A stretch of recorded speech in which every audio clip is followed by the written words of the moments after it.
De ces nouveaux Bill Gates, de ces nouveaux entrepreneurs, puisque votre livre s'appelle Les pionniers de l'or vert. On va parler de ces pionniers avec cette première question qui nous vient de Damien P.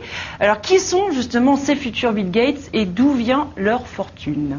Alors, ce sont pour beaucoup les anciens Bill Gates. C'est-à-dire, moi, ce qui m'a frappé, c'est que c'est des acteurs que j'avais vus dans le cadre de l'enquête pour mon livre précédent, qui était Les conquérants du cybermonde, donc qui était l'émergence de l'économie numérique. Je ne sais pas, quelqu'un comme Bill Gross, par exemple, pour en nommer un, qui avait fait Knowledge Adventure, qui était vraiment les premiers CD-ROM grand public avec des dinosaures, 3D, etc. Il a un incubateur de start-up, de petites PME technologiques innovantes, et maintenant il est à fond dans les énergies solaires, notamment le solaire thermique, donc ces miroirs qui réfléchissent le soleil et qui concentrent la chaleur sur des réservoirs d'eau chaude pour fabriquer de l'électricité. Donc ce sont les mêmes. Elon Musk qui a fait la première voiture, le bolide Tesla, c'est un ancien de PayPal. Je veux dire, pour beaucoup, les fondateurs de Google, Larry Page et Sergey Brin, sont énormément investis dans ces technologies vertes. Donc pour les individus, c'est beaucoup les mêmes qui ont fait les technologies de l'information. Et puis il y a des entreprises qui estiment que si elles n'investissent pas dans ces secteurs, elles vont disparaître, comme un peu hier les géants de l'informatique, des grands systèmes informatiques ont disparu quand l'ère du PC est arrivée. Alors on a une deuxième question aussi, là, de Laura. À vous lire, on comprend que les Américains entreprennent plus, innovent plus et prennent plus de risques que les Européens. Qu'est-ce qui, selon vous, explique ces différences de mentalité? Alors c'est une question aussi que vous traitez dans votre livre. Oui, c'est-à-dire que ce qui est important, et ce que j'ai pu constater, c'est que la Silicon Valley, tout le monde a vu ce qu'elle a fait sur l'informatique, c'est un écosystème. C'est-à-dire il y a les entrepreneurs, il y a les capital risqueurs, venture capitalistes, et il y a les laboratoires d'université. Et c'est ce triangle, cet écosystème qui fonctionne ensemble, qui est l'écosystème de l'innovation.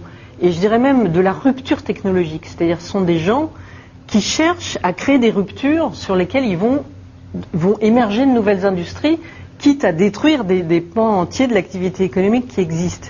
Et cet état d'esprit-là, il est très spécifique à la Silicon Valley et on essaye de le reproduire en France, notamment à Saclay, mais c'est ce terreau où on met à la fois des entreprises, des entrepreneurs, des laboratoires, des financiers, et duquel va émerger des innovations technologiques sur lesquelles on pourra bâtir des entreprises, des emplois. D'accord. Et donc, ce que disait...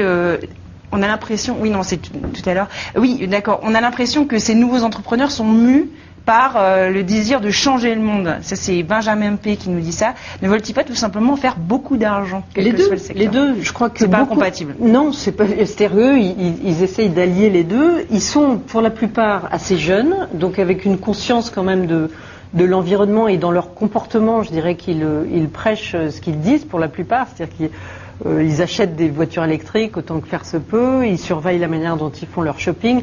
Je décris plusieurs exemples de gens qui vont même beaucoup plus loin que ça, dans celui qui a gardé ses ordures pendant 1 an pour comprendre ce qu'ils généraient comme déchets, voilà, les carborexiques, donc ils se mettent vraiment au régime de produits carbonés.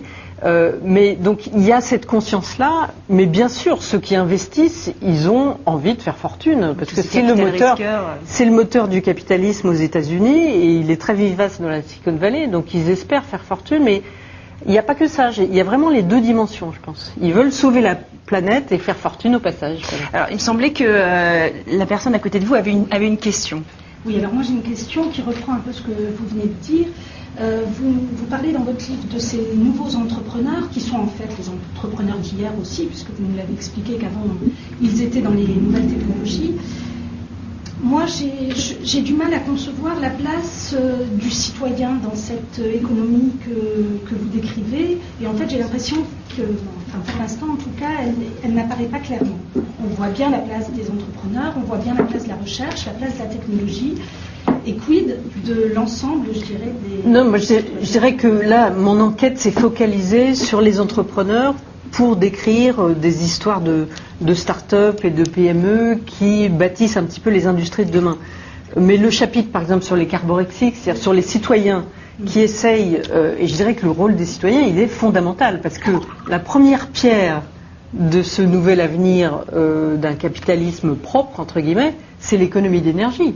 Et il ne faut pas de technologie, il faut que chacun d'entre nous, et certains sont vraiment devenus militants, certains que j'ai rencontrés aux États-Unis, on réfléchisse à ce qu'on fait tous les jours, comment on se déplace, comment on fait ses courses, qu'est-ce qu'on mange, favoriser les circuits courts, manger éventuellement des choses qui sont produites plus près, examiner, essayer de prendre conscience du contenu en carbone de tout ce qu'on consomme, ce qui n'est pas évident parce que pour l'instant, là il y a une nouvelle loi qui dit qu'il va y avoir un étiquetage carbone dans les supermarchés, c'est intéressant. On aura les calories et on aura le contenu CO2.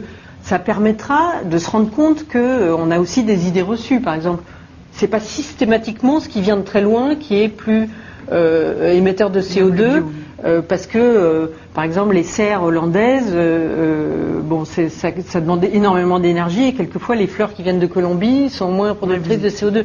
Bon, il y a des choses paradoxales, mais il faut qu'on apprenne à vivre avec ce regard. Et alors les gens qui pratiquent ça, notamment celui qui a gardé ses déchets, qui élève des vers de terre pour les faire manger, les épluchures de fruits et de légumes qu'il mange, etc.